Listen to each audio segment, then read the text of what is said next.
Bum bum bum bum bum bum bum bum bum bum bum bum. The Peter Shit Show. Bum bum bum bum bum bum bum.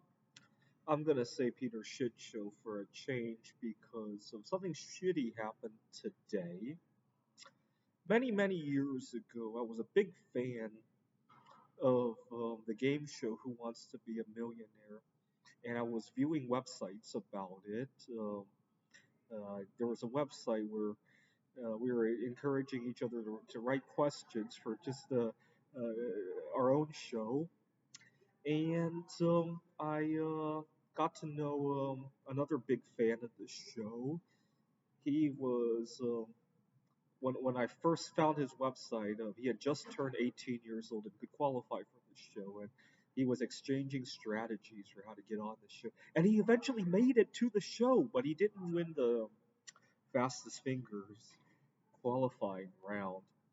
What was interesting was that before the show, he had watched every episode. He had taped every episode and watched it multiple times.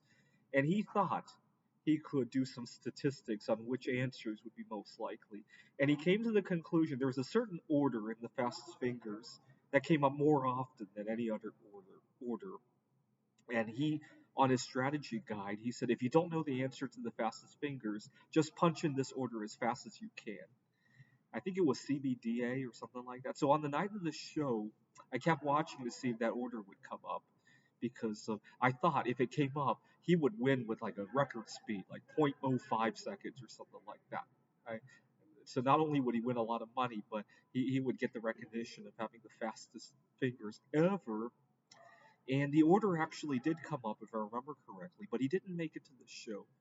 When he came home, I asked him, well, what happened? And he said that this is really stupid, but he said that he and a bunch of the producers were eating dinner, and he had bragged to the other contestants about the order. And so when he actually got to the studio, he thought for sure the producers were not going to use that order anymore because he had bragged so openly about it, and so he lost his confidence. And needless to say, that was so disappointing. I was expecting him to win a lot of money. But not long after he came home, we got into a serious argument. I was 12 years old at the time. He was 18, and I had my own website, and I didn't think much of it. I stole the background photo of his website to use on mine, and he got so upset, and he stopped talking to me. Anyway, long story short, fast forward 25 years later, uh, earlier today, an episode of Who Wants to Be a Millionaire showed up on my YouTube suggestions, and I watched it, and it prompted me to look at what my friend is up to these days.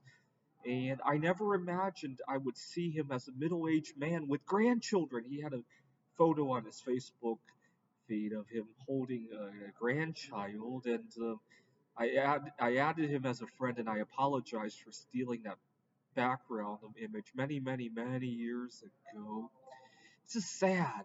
The last time I saw him, he had just graduated from high school and was on Who Wants to Be a Millionaire, and and he lost his nerve because he bragged about his strategy and didn't think it would work.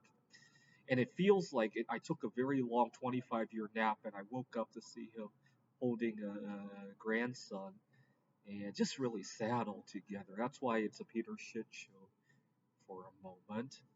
This is the Peter Shit Show. Bum bum bum bum bum bum bum bum bum bum bum bum. The Peter Shit Show. Bum bum bum bum bum bum bum.